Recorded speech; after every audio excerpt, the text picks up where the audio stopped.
But that may be, but my misfortune compels me to ask who you are and what business you have in this street. Well, my good fortune compels me to reply that I am Lorenzo Paseas, undersection and jack of all trades in this parish, and my business industry is the same as yours. But I have been a prospect. So you come to see the kitchen maid, Christianica, who lives in this house. If you say so. Stand a little closer, you devil jackass. At your service, you renegade knave. Come a little closer.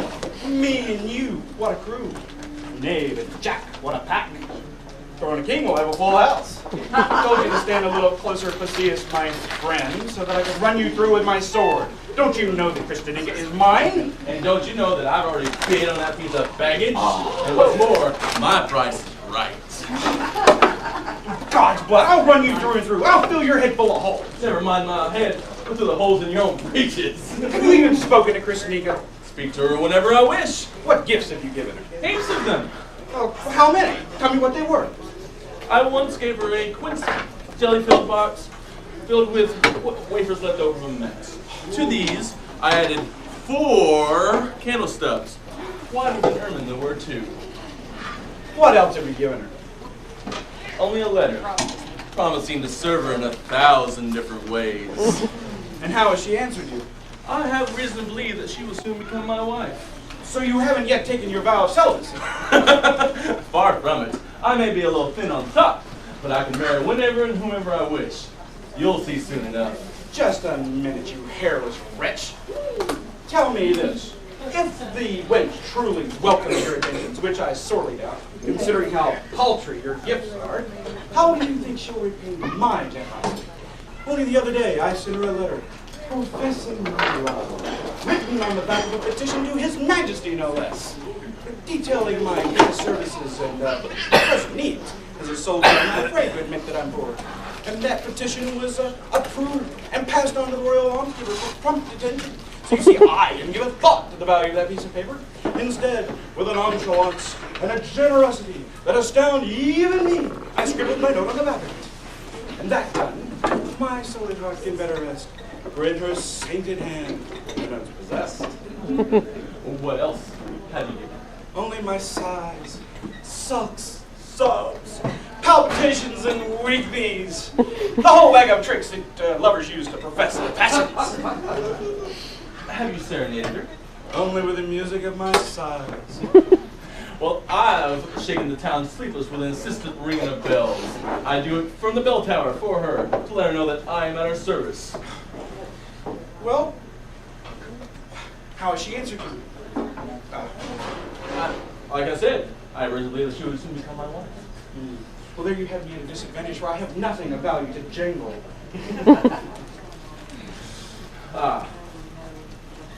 Well.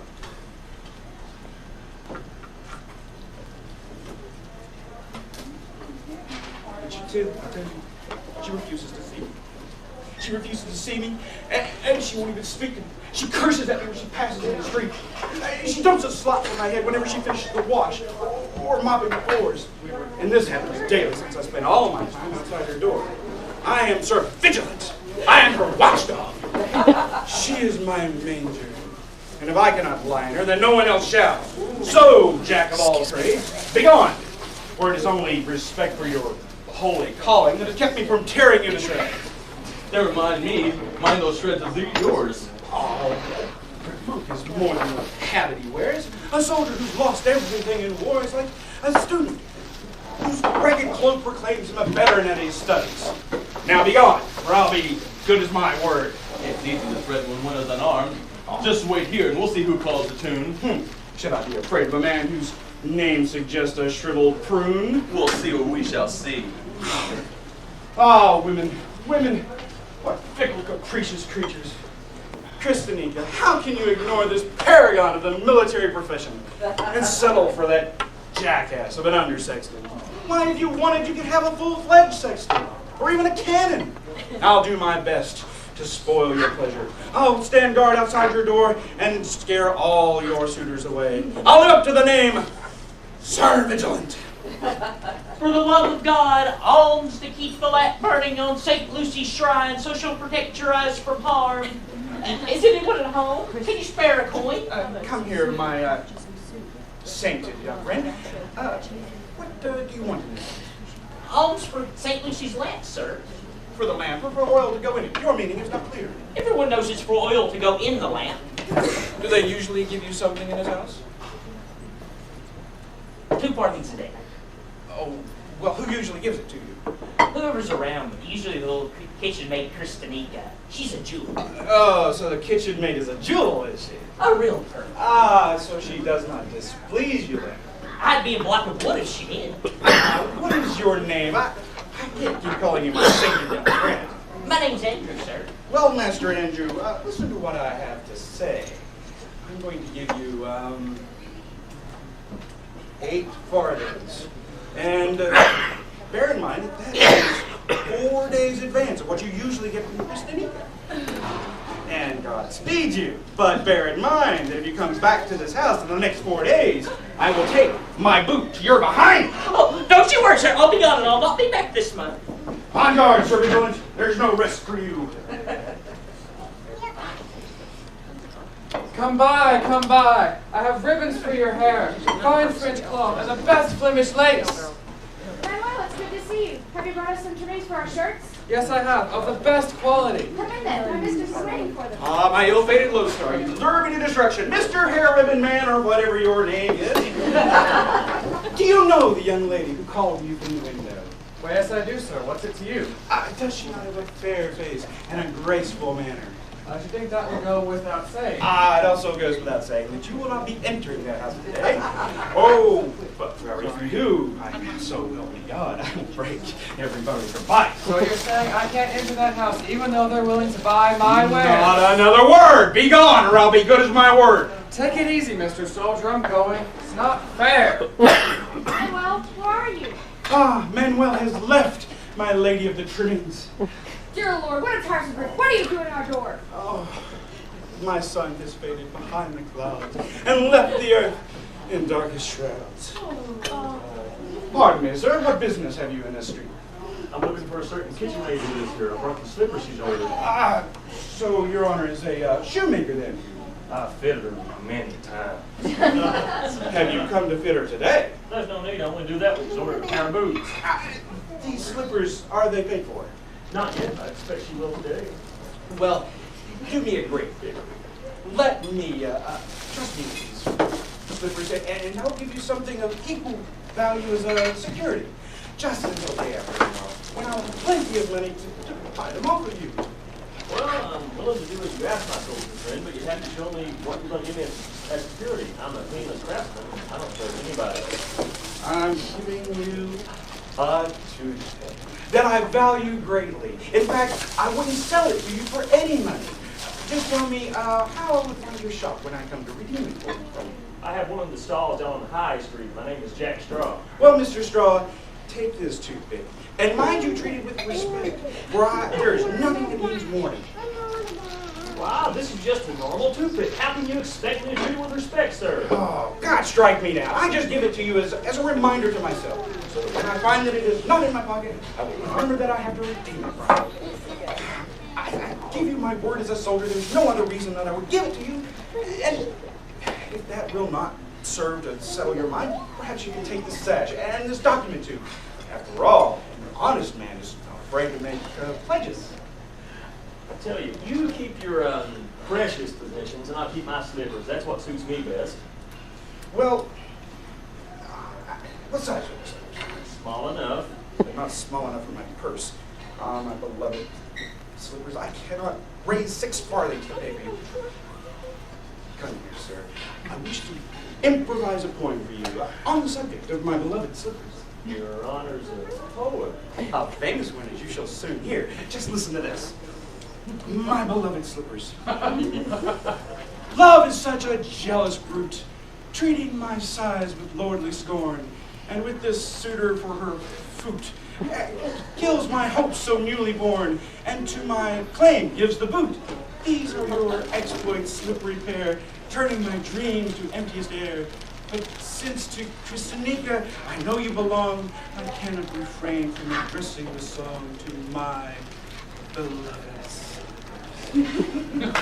Oh my. I'm no judge of poetry, but those verses are worthy of the great Lope himself, as is everything else considered good around here. Well, since you will not trust me with these slippers, even in exchange for my precious pledges, take this toothpick anyway. And at the very least, keep these shoes for 2 days until I'm ready to come for them. Until then, mind you stay away from Christina. Well, I'm willing to do as you ask, my soldier friend, because I can tell these shoes pinch you in 2 places, your pocket and your pride. What a genius. The shoemaker must have graduated from distinction. Jealousy, jealousy, the green-eyed monster that brings only grief. None of you keep a careful watch. Buzzing and swarming come the flies. Into the cellar where your best wine lies. Who's that singing? Ah, that must be Christina. She always sings when she does her work.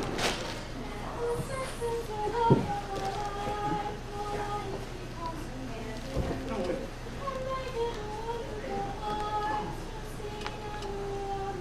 Oh, just listen to that! It's obvious that the sexton has wormed his way into her heart. Ah, Christina, my queen of the dishwashers, fairest of your kind, scrubbing at the pots and pans until they all are shine. When you clean those dirty dishes, washing away their stain, why not purge your immodest wishes and wash your sexton down the drain? What are you doing here, young man? Are you looking for something? I want more than what's good for me, and I'm looking for something I cannot find. And who are you, and what business is it of yours? I'm the master of this house. Christinica's master? The very same. Sir, come take these documents. And you'll find in here reports of my services and signatures from 22 generals under whose banners I've served, along with 34 more from field marshals who've been kind enough to give me their As far as support. I know, there haven't been that number of generals and field marshals in the Spanish infantry for the past 100 years. Sir, you're a man of peace and not expected to be an expert in matters of war. Just glance at these documents and you'll find every signature that I've mentioned. I'll take your word for it, but why should I be concerned? Well, I'm almost certainly going to be appointed to one of 3 vacant posts in Naples. Why, either Gaeta, Barletta, or Reggio Calabria. So far, nothing you've told me matters one jot to me. God willing, I know that it will matter to you. How can that be? Unless the sky falls on our heads, I will be appointed to one of those posts. So I want to marry Christinica right away. And when she calls me her husband, you, sir, can dispose of my person and my not inconsiderable fortune as you see fit. I shall not show myself to be ungrateful for the excellent upbringing my beloved consort has received in your honor's house. My dear sir, you really must be soft in the head. All right, Mr. Fancy Boots, not another step. You will turn her over to me right now, or you'll not enter your house again. Nonsense. Who's going to stop me? What? Oh! There he is, Grajales, my friend. Here's the one who's been disturbing my peace of mind. Well, I'm just sorry my weapon is so feeble and flimsy, otherwise I wouldn't hesitate to make sending What is this uproar and talk of violence? Oh, you want a pair of face. Why, I'll puncture you full of holes. So don't try any of your monkey tricks with me. Why, you mean to frighten me with a feather duster? You take me for a statue in need of a dusting? No, I'm just here to keep the flies away from a certain jar of wine. Just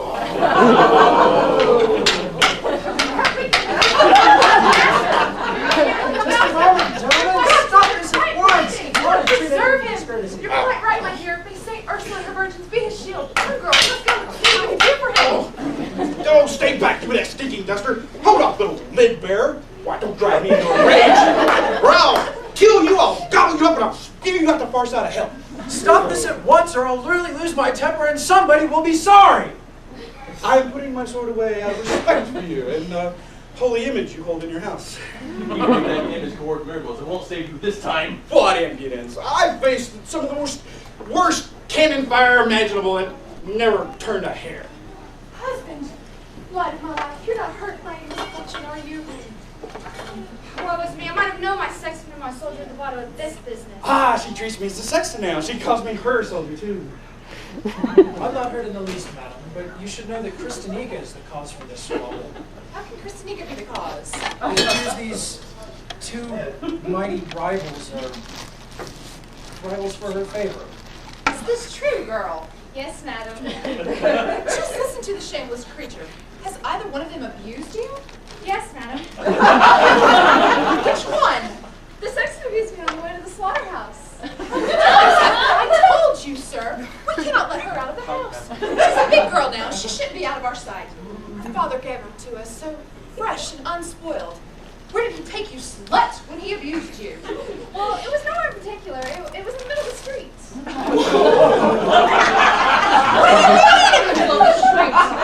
Right there in the middle of Toledo Street, beside of God and everyone else. He called me dirty, immoral, shameless, and without self-respect. And what's more, everything he said is written down in this document he gave me, promising to be my husband. I'm keeping it safe, close to my heart. So there's been nothing more between you than the words he's called you in the street? Of course not. After that, he calmed down. I can breathe again. That gave me a nasty turn. Well, give it here, let's see it. Read it to us, husband. Here's what it says. I, Lorenzo Casillas, do truly, very truly love Miss Cristina de Parazes. I give her this document, signed by my name, in the cemetery of St. Andrew's Parish in Madrid, the 6th day of May, this year of our Lord 1611, witnessed by my heart, my intellect, my will, and my memory, signed Lorenzo Casillas. What an unusual marriage contract. When I say I love her truly, it means that I'm willing to do everything. To give one's heart is to give all. So if she's willing, you're prepared to marry her? It would be my greatest pleasure. Although I do stand to lose a tidy sum from what I hear my grandmother tends to settle on me when I take orders. Well, if giving one's heart to someone means anything, I gave my heart to Christinica along with all the other vital bits when I crossed over the Segovia Bridge a month ago. Why, if she were to call me her husband, she could claim that her husband is the custodian of a famous castle, and not just a sexton, and just half a sexton at that, and that half likely lacking something. Would you like to get married, Christinica? Yes, I would. Then choose the one of these two mighty rivals. Just look at me, young lady. Why, I'm a soldier. Take note of my fine figure. I mean to have my own castle. And what's more, I'm a brave and gallant gentleman. And if you pull this thread right here on my thumb, you'll find out what kind of gentleman I am. I'm a musician of bells. There's not a sexton to touch me in all the parish when it comes to arranging flutes. And what's more, I can perform my duties even after I'm married. We'll eat like kings. Well, choose the one you like best. That way you'll settle the quarrel between these two gallant gentlemen. I'll abide by your choice. I'll abide by it. Then I choose sexton. Call my neighbor the barber. Ask her to send us some to lend their voices and their guitars to the wedding celebrations. I invite the soldier to be our guest. Well, I gladly accept. When the matter's signed and sealed, there's nothing left to be appealed.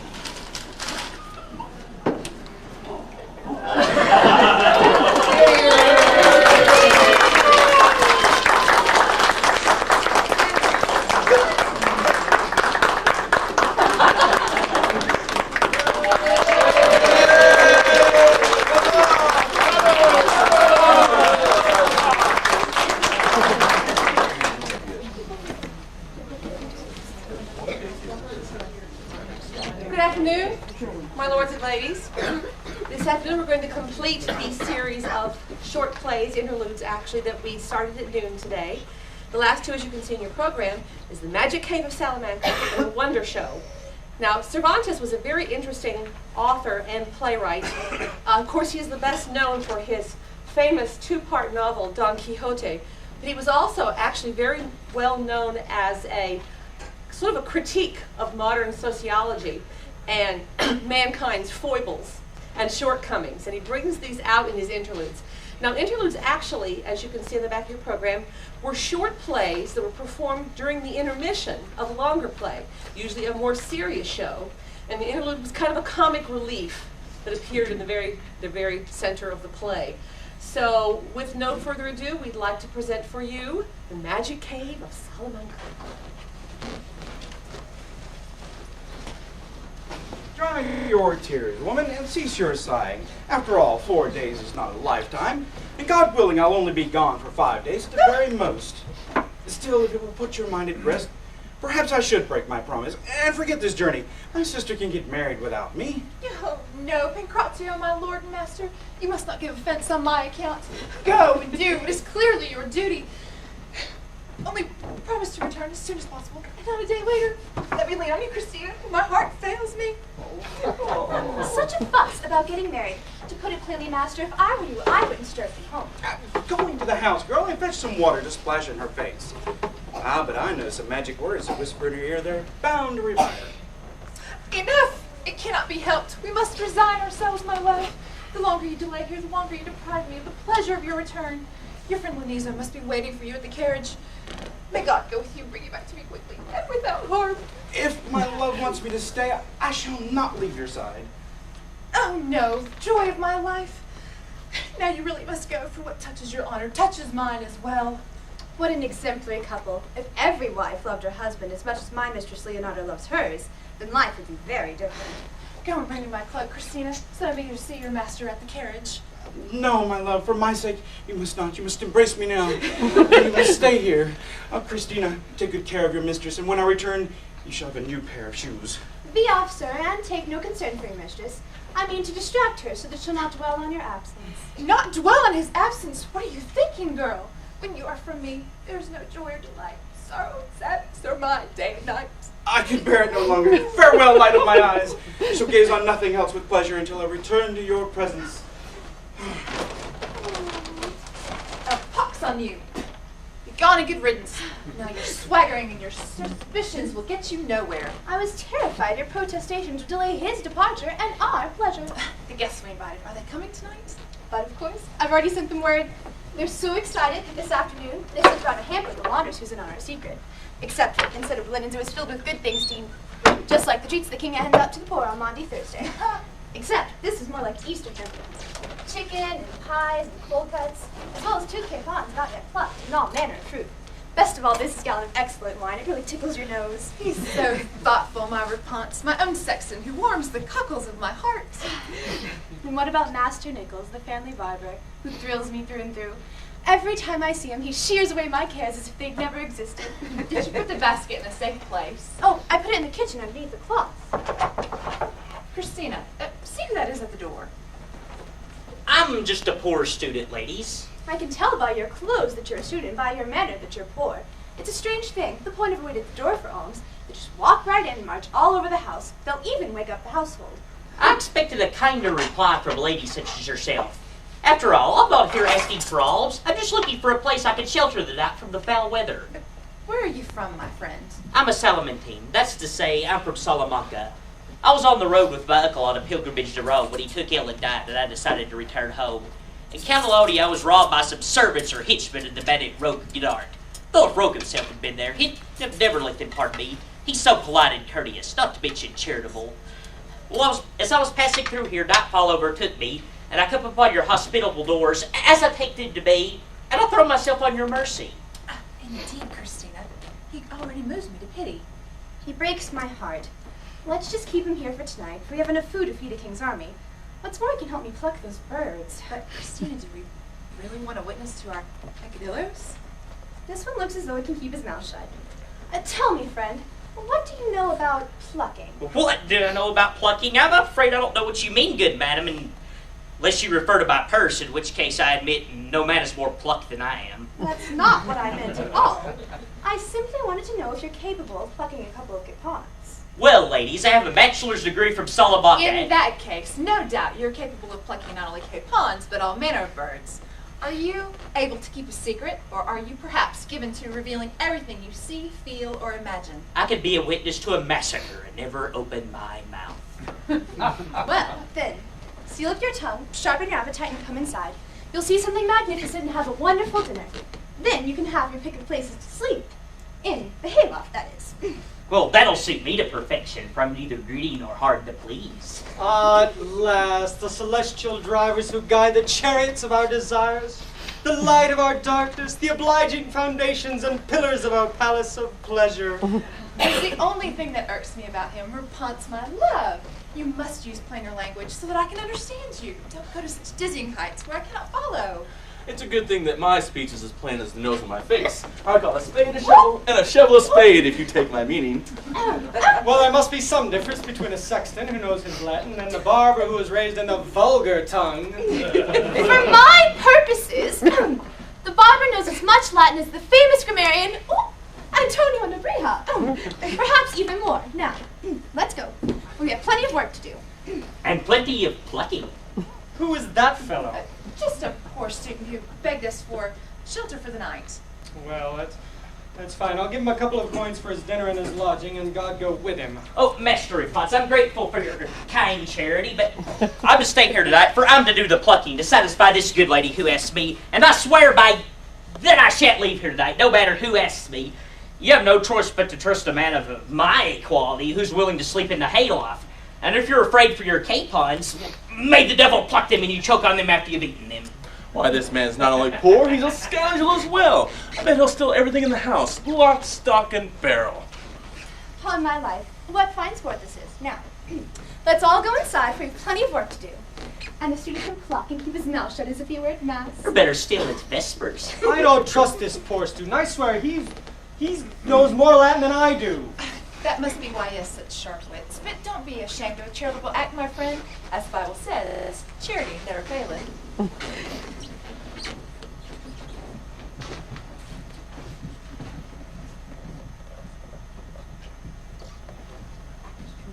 I knew that wheel was about to fall off. I never met a coachman who wasn't stubborn. If he'd only pulled over to avoid that ditch, we'd be 2 leagues further on our way by now. It's of no concern to me. I would prefer to spend the night with my wife, Leonardo. This afternoon, when I left, she was ready to die at the thought of me leaving. What a woman. Heaven has truly blessed you, my friend. You should be thankful. Oh, well, indeed I am. In fact, I could never be thankful enough. Why, she's one of a kind. There's no other woman like her. You can keep your Lucretias and your Portias. She is a paragon of virtue and modesty. If only my wife were not so jealous, I would have no cause for complaint. But my house is nearby. If you take this street, you will come to yours. We'll meet again tomorrow. I'll see to it we have a carriage then. Farewell. Farewell.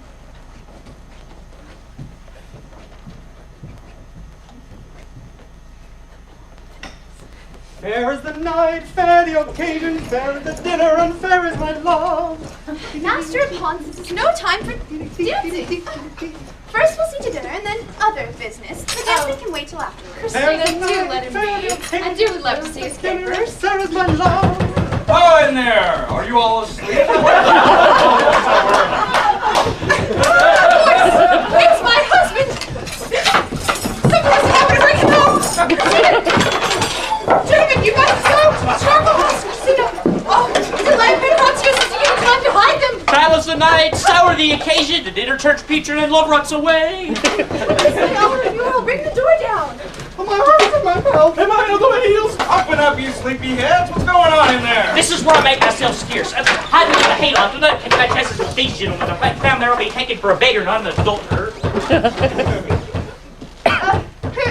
that knocking? Who's at the door? Well, it is I, your husband, Leonardo, my dear. Open up. I've been pounding on his door for half an hour. That seems like the voice of my beloved jailer, but as we all know, one cock crows just like the other. What admirable caution. What a prudent woman my Leonardo is. It is I, your husband, Leonardo, my dear. Pancrazio, you can safely open the door. I'll see about that. Tell me, how did I act when my husband left this afternoon? Well, you sighed and you cried and you fainted. True enough, but tell me about one of the birthmarks I have on one of my shoulders. Ah, on your left shoulder you have a mole about the size of a half ducat, with 3 hairs growing from it like the finest threads of gold. True again. And what is the name of our maidservant? Don't be so tiresome. Leonardo, Christina is her name. Would you please open the door? Christina, it's your master. Go and get the door, girl. Thank God he's come safely home. Why did you home so soon, dear master? My love, tell us quickly, for I am quite faint with fear. It was nothing serious. The carriage lost a wheel in the ditch, and my friend and I decided we'd rather spend the night at home instead of in the countryside. Tomorrow we'll go out and get another carriage. We have plenty of time. Who is that out here yelling? be in the house or in the street. Open up, I'm suffocating! I'll be hanged if it isn't that poor student. I locked in the hayloft for the night. A student locked in my house and in my absence? Why, my love, if I didn't know your virtue so well, I might think you were up to something. I might be a little suspicious. Go let him out. The hay must have fallen on him. I'm going. Don't worry, it's just a poor student from Salamanca who begged us in God's name to give him shelter for the night, even if it was the hayloft. You know how I am. I can't deny anyone anything. So we locked him in. But here he comes. Look what a state he's in.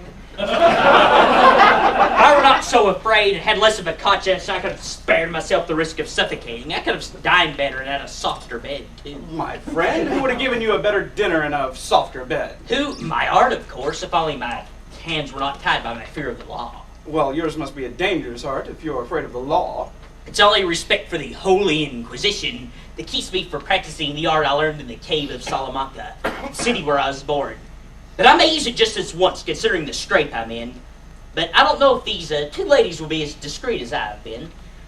You needn't worry about them. Just do as you please, and I'll see to it that they hold their tongues. I would like to see some of these things you say you learned in the cave of Salamanca. How about if I conjure up 2 devils for you in human form, carrying a hamper full of good things to eat? Devils in my house and in my home? Dear Jesus, deliver me from evil.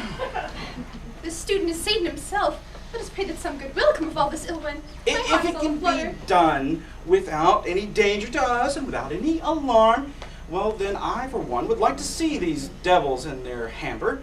But I must insist that these apparitions cause no alarm. They will appear in the form of the parish sexton and his friend the barber. Do you mean Sexton Rapunz and Master Oak the family barber? Poor creatures if they have to be turned into devils. Tell me, friend, will these be baptized devils? Well, that's something new. Who the devil ever heard of a baptized devil? Or what's the use of baptizing devils? Still, these devils may be the baptized kind, as there's an exception to every rule. Now, stand back, and you will see something truly amazing. Calamity! We are quite undone. Our mysterious will be public knowledge. This will be the death of me. Courage, madame. Let's put on a good face for that business. How now, you villains, come forth from the dark, where you are hiding for fear of reproach. Come forth and bring with you, do not delay, the hamper that's filled with meat and with wine. Do not defy me or make me invoke spells, conjurations, or harsh and extreme. Come forth, I command you. Oh, why do you stay? Heed now my warning, for if you delay, it will go ill with you. Mark what I say. Well, now, I must go in alone and cast a spell that's strong enough to bring these human devils out. But after all, with these sort of devils, persuasion works better than any spell. I'd be willing to wager that if he manages to accomplish what he's promised, it'll be the most extraordinary thing the world has ever seen. Why would he not be able to accomplish it? He did not defeat us. There's something going on in there. Oh, Victoria's bringing it out. Look, there he goes with those devils. Must be different. Dear Lord, what an amazing resemblance to the Sexton Rapunz and our good neighbor the barber. Take care, madame. Do not use the Lord's name in vain when devils are about. Say what you please, madame. We are as watchdogs who sleep through the storm. Nothing alarms us. Do come over here and let me taste what is in that basket. I'll be a start. Take the first risk, and I'll make a start with the wine. Oh, is this from Escabas, my worthy devil from the sacristy? Indeed it is. I swear by all Hold your tongue! Go no further. I'm no friend of devils who swear. Besides, we're not here to commit any mortal sins. We're here to dine well, with God's blessing. Are they going to dine with us? That's right. Devils don't eat, do they? Some do and some don't. We devils are the eating kind. Well, good breeding. What manners upon my life if all devils are like these? From now on, they'll be my friends. Then let me give you true cause to be happy. Ignorant people, hear my words, spoken plainly, freely too, and I'll tell you of the virtues hidden in the magic cave of Salamanca. The famous chronicler set it down on sheets of parchment, old and brown, cut from the haunch of a frisky mare, so they say. Be that as it may, this chronicle sings extravagant praise of the magic cave of Salamanca. To study there came rich and poor. Enough of that! Are devils poets too? Yes, and poets are devils. Gentlemen, since you devils know everything, could you tell me where those racy dances, like the Cervantes and the San Paulo and the that newfangled escaramon came from? Why, from hell, of course. I knew it! I must admit I'm quite fond of those wicked dances, but I dare not dance them out of fear for my modesty and reputation. My lady, if I were to teach you 4 new steps a day for a week, you would be the belle of the ball. I know you're good at it already. All in good time. Just now, dinner is more important. Let us go in then. I would like to find out if devils really eat, and 1,000 other things that I've heard about them. And I swear to God that they shall not leave my house until they've taught me everything there is to be learned in the cave of Salamanca. May the good Lord repay you for your charity.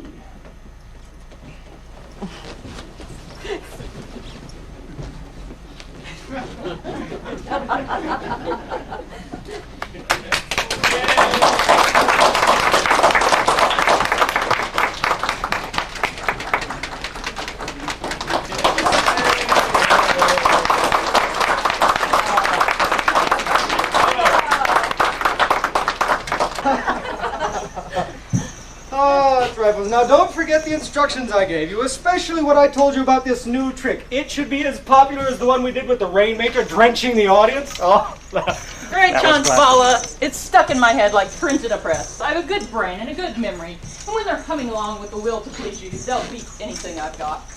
But tell me, why take on this little Rebeck? Can't the 2 of us do the show? We need him. He's as vital to us as bread. His strumming will cover the gaps when the figures get ready to come on stage for a wonder show. It'll be a wonder if they don't stone us because of that little Rebeck. Such a godforsaken little midget. In all my born days, I've never seen the like of him. Manger, sir, are we going to put on your show in this town? I'm dying to prove you got a whole and able-bodied worker when you hire it, lady. 4 bodies like yours wouldn't make half a man, and if your music matches your size, we're done for. You just wait and see. Small as I am, I was asked to sign up for a part in a traveling stock company. Well, if the part you get equals your size, it should be almost invisible. Ah, we must be nearing town. And those chaps coming this way are most certainly the government as all of them. Let's go, sharpen your tongue on the whetstone of flattery, but not too sharply. My humble greetings to you all, gentlemen. And which one of you is the governor? I'm the governor. What is it you wish, my good man? If I'd an ounce of discernment in me, I would have recognized at once that such an ample and peripatetic a figure must only belong to the distinguished governor of this honorable town. If your worship is ever offered the governorship of Algarobias, that town of fine hams, refuse it, for you should put them all to shame. And the same goes for your wife, and little chaps, if your worship has any. The governor is not married. Whenever he is, then, so my good wishes aren't wasted. Very well. Now, my honorable fellow, what is it you wish? To honor you, sir, for honoring us this way. Naturally, the mighty oak gives acorns, the vineyard grapes, the pear tree pears, and the honorable man honor, for he cannot do otherwise. A perfect kick-around sentence, if I do say so myself. Ciceronian, that's what His Honor Mayor Ben Cabbage had meant to say. I always mean to say what's right, but I rarely hit the mark. So, my fine fellow, what can we do for you? Gentlemen, I am Montiel, manager of the Wonder Show. The Brotherhood of Hospital Charities sent for me from Madrid, where, since there is not a single play manager to be found, all of the associated hospitals are going bankrupt. However, as soon as I arrive, everything will be all right. And what do you mean by wonder show? Because of the marvelous things it reveals and teaches, it became known as the Wonder Show. It was Tom Fool the Learned who originally contrived and composed it according to such reckonings, parallaxes, stars, and constellations, and modified it according to such axioms, rooms, and zodiac characters, such that no one can see what is going on in the show who is a heretic and who was not engendered and procreated in lawful wedlock, so that anyone afflicted with these two rather common maladies must abandon any and all hope of ever witnessing the marvels never heard nor seen before in my wonder show. It dawns on me now. There's something new to be seen in the world every day. But what was that you said? The author of this show is called Tom Fool the Learned? His name was Tom Fool, from the city of tomfoolery. A great man, they say, with a beard down to his waist. Well, generally speaking, men with long beards are quite sharp fellows. Alderman John Gelding, with your approval, I have decided that tonight your daughter and my godchild, Mistress Joan Gelding, will be married. And in order to honor the occasion, I will ask Master Montiel to produce a show at your house. I am at your servant, your Excellency, for I approve, subscribe to, and support your decision, whatever stands in the way, notwithstanding. What stands in the way is just this. If we're not first paid for our performance, you're no more likely to see our figures than if you looked from yon mountaintop. Now I ask you, your honors and your excellencies, have you no soul, no conscience in your body? Where would it leave us if the entire town came to the house of Master John Gelding, or whatever that gentleman is called, and saw the show tonight in private, and tomorrow, when we want to put on a public performance, there'd be no one in town who hadn't seen it? No, sir, gentlemen, we expect to be paid a fair price, ante omnia. Now, Mistress Manager, no Antonies among us, and for that matter, no Antonies, are going to pay you anything. Why, obviously you don't understand us, and this town young woman. We don't expect our Antonians to pay for anything. For pity's sake, Master Ben Cabbagehead, you've completely missed the point. What the manager's wife said was not that she wants our Antonias to pay. What she said was that she wants to be paid in advance, to begin with. That's what ante omnia means. Notary Peter Sack, you make these people speak straight to me. Why, I don't understand this fancy talk. You can read and write. Maybe you understand these Arabian jabberings, but I don't. Good enough. Will the master manager take 6 ducats in advance? And what's more, we'll make sure that none of the townsfolk get in my house tonight. I'm satisfied, sir, for I trust your word as an honorable man. Then come with me. You'll get your money and see how much room there is to put on your show. We'll go, but don't forget the qualifications you must have if you would dare gaze upon the Wonder Show.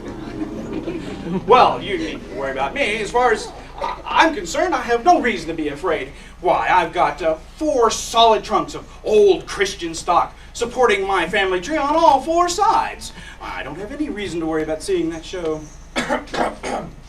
We expect to see it too, Master Ben Cabbagehead. We weren't born in a ditch, Master Ben Cabbagehead. Gentlemen, mayor, alderman, notary, as far as I can make out, this will call upon all the merit you can draw on. Well, then let's get to work. My name is John Gelding, son of Anthony Gelding and Joan Lustig, and I'll say no more to prove or guarantee that I can stand face to face and on my own 2 feet before the show in question. May God grant it. Mistress Manager, so tell me, who are the best favored poets in the capital these days, especially among the so-called comic writers? You see, I'm something of a poet myself. Why, I'm a frequenter of the strolling players, a connoisseur of the comic masks, caps, and bells. Why, I've written 22 plays, all one after another. I'm just simply waiting to be called at the capital to make the fortune of half a dozen managers. Well, I don't know what to tell your excellency. The poets are so numerous, they blot out the sun, and all think themselves famous. The comic writers are run-of-the-mill, the most ordinary sort, and so really aren't worth mentioning. But tell me, your excellency, what is your name? My name, Mistress Manager, is Gomazios de Licencie. Good gracious! Not the licentiate Gomazius who wrote the celebrated songs, Lucifer took sick, and he fell into a fit. Some malicious tongues have attributed those lines to me, but I no more wrote them than the Grand Turk himself. What I did write and what not disavow concerns the flood in Seville. Well, all poets steal, but I've never prided myself on stealing. With God as my only helper, let others steal if they wish. You may all come in now, gentlemen. Everything is ready. All we need to do is begin. Is the money in the bag? Indeed, it is tucked away next to my heart. John Falla. The governor is a poet. You don't say. A poet? Well, we can count him as diddled already, for people of that ilk are a pretty gullible lot. Guileless, credulous, and absolutely unworldly. Hurry up, manager! My feet are ready to hop off by themselves to see the wonders of that show.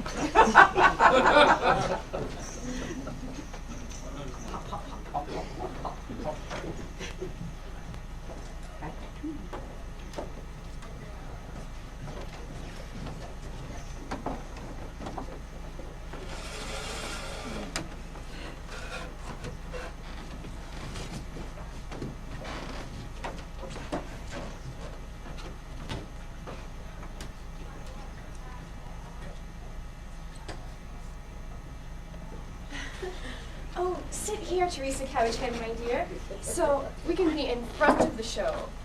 Oh, now, you know about the very high qualifications one must have to see the show, so be very careful. Otherwise, it would be a terrible disgrace. I'm your cousin, you know, Joan Gilding, so enough said about that. I only wished I were as sure of going to heaven as I am of seeing every bit of this show. Otherwise, if I were so unlucky as to be found wanting, I swear by my mother, may she rest in peace, that I'd scratch these eyes right out of my head. And I can't see myself doing that. Oh, don't upset yourself, cousin. They're coming in now. Be seated, gentlemen. The show will begin as soon as this curtain is opened. My wife will come behind, and the musician here will stay in front. You call that a musician? Why, put him behind the curtain as well. If I don't have to sing, I'll be glad to not hear him.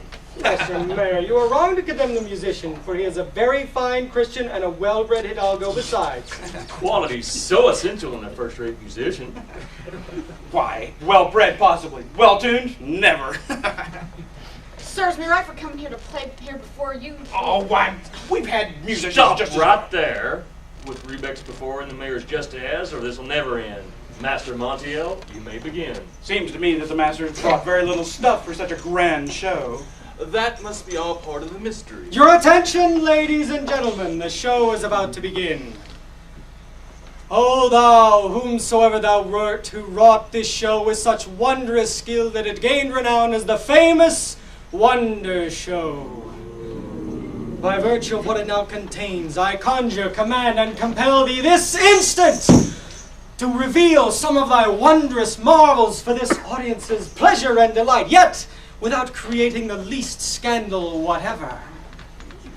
I see thou hast hearkened to my plea, for yonder rises the great and mighty figure of Samson. He's embracing the columns of the temple and dashes to the ground in vengeance against his enemies.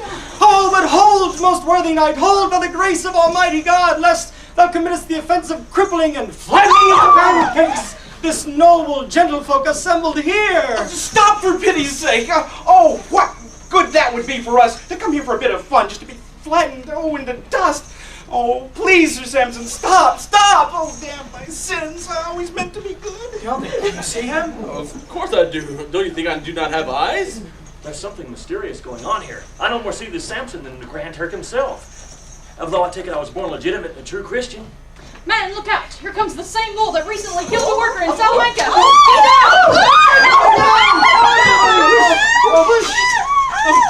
Oh, did you see that? The devil was in that bull. Why, his flanks were all yellow and red. If I hadn't got down, he would have run me right over. Master Manager, I must protest. What's the idea of bringing that bull into my house? Well, of course, not for me, of course, but for these ladies here. Look at them, they're pale as ghosts. I should say so, Father. Oh, I won't be myself again for days and days. I could see myself stuck on his horns. Oh, they were sharp as awls. You wouldn't be my daughter if you hadn't seen that. This is too much. I don't say anything, but I'll have to say I do in order to save face. That pack of mice you see scurrying around are descendants from the mice Noah raised on the ark. Some are speckled, some are spotted, and some are blue, but each and every one of them's a mouse. Jump out that window! Oh, mercy, Teresa, pull your skirts down, they'll bite you! Oh, on my granny soul, I swear! As they may be, their mays will be thousands! We're a slut! I'm the one they're after! They're swarming all over me! Oh, a little rabbit's bit me on the knee! Heaven save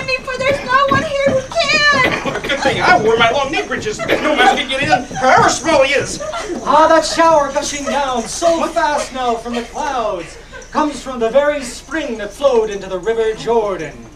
And any woman whose face it touches will find her face tanned to burnished silver, and any man will find his beard turned golden. Did you hear that, Teresa? Show your face. You'll see it will do you some good.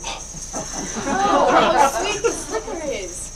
Oh, put your hat on, Father. Don't get wet. Oh, my hat is on, Father. We all have our hats on. Oh, the water's trickling all the way down my back, right to my gutter spout. I'm dry as a stick. What the devil is this? They're all drowning and I don't feel a drop. Am I the only bastard here and the rest legitimate? Haul off that musician. Why, I swear to God, I won't stay for another figure. Well, you're no musician. Devil take you. You're a spook. You stand there strumming without a zither and no sound comes from you. Now, Mayor, don't get angry with me. I'm playing just as God has taught me. God taught you to play, did he? Why, you little weasel, you get behind that counter or I'll throw this bench at you. Deuce only knows why I came here. How sweet are Jordan's holy waters. Though I covered myself tight as I could, still some of it hit my mustache. I'll bet it's turned it as yellow as a bar of gold. A lot worse than it was before, too. There come 24 lions and honey-eating bears! Sounds like a herd got struck down! They're strong as Hercules with claws as sharp as swords! Master Manager, I must protest again. What is the man bringing bears and lions into my house? Look, this tomfool brings lions and dragons into our presence as if they were nightingales and larks. I tell you, Manager, you must bring us gentler figures or we'll not stay another moment. And then God help you, because you'll get your walking papers right out of this town. Oh, Master Ben Cabbagehead, for our sakes, do let the lions and bears come in. What? We'll be very grateful. What's this, daughter? You're scared of mice, but you want to see bears and lions? Oh, it's just the novelty of the thing, Father dear. The figure you see before you, so trim and elegant, is the famous Herodias, who was once rewarded for her dancing with the head of John the Baptist. If someone would care to be her partner, you'll see something truly amazing. Ooh, she certainly is a dazzler, by God. Watch a witch wiggle and swivel. Peter Sack, you're good at tickling the castanets. Why don't you get up there and dance with her? Then we'll have us a regular revel. I'd like that, Master Ben Cabbagehead. By my grandpa's beard, they had the shakan and the saraband way back then. Oh, wait, since she's a Jewess, how can she see these marvels? There's an exception to every rule, Master Mayor. Who's the governor here? I am. What is it you wish, sir? Make up bills for 30 armed soldiers at once. They're due here in half an hour or maybe sooner. There's the bugle call already. Goodbye. Tom Full, the learned man, sent those soldiers. Why? Not at all, Master Major. I believe it's the cavalry company who's bivouacked 2 leagues from here. I tell you that I understand you and that Tom Full must be the world's greatest villains. And you tell that Tom that if he sends soldiers into this house, why he'll get 200 lashes on his back, one right after the other, by me personally. I tell you, Master Mayor, Tom Fool didn't send them. And I tell you he did, just like he sent all these other figures that we've seen here tonight. We've seen them too, Master Ben Cabbagehead. Why, I don't doubt it. Stop dancing, you half-finished dream of a dancer. What's going on here? Aren't those billets ready? The horses are in town already. That Tom Fool's up to his old tricks again. I tell you, manager of Smoking Shadows, you're going to pay for all this. Everybody heard the Master Mayor threatened me. Everybody heard the mayor referred to the orders of His Majesty the King as the orders of Tom Fool. What? I hope to God Almighty Tom Fool's you right before my very eyes. In my opinion, these are real soldiers and not hoaxes. What do you mean a hoax? Have you lost your mind, Governor? It could be an apparition just like all the other things we've seen here tonight. Master Manager, please bring out the Herodias girl again and let this gentleman see what he's never seen before. Then maybe we can bribe him to get right out of town. Yeah. How right you are. And see how she returns, beckoning for her partner to join her once again. I'm game by all means. Oh, that's right, Peter Sack. Whirl her around. Ooh, watch her wiggle and swivel. Ooh, she's shaking like quicksilver. Why, they're all balmy. What the devil kind of girl should I see? Where's this dance? Who's this Tom Fool? Oh, So the quartermaster doesn't see the Herodias girl? What the hell kind of girl should I see? That's enough. He's one of them. He's one of them. He is one of them. He doesn't see a thing. I'll be a son of a bitch just like the rest of you. Great God alive, as soon as I draw my sword, I'll send you flying out that window, and I don't mean the door either. It's clear he's one of them. And he is one of them. Ah, you filthy rabble, if you don't stop saying that, I'll break your bones, each and every single one of you! Your heretics and your bastards are all cowards. That's why we just have to keep saying, He's one of them! He's one of them! He's one of them! He's one of them! All right, you stinking yellow peasants! You asked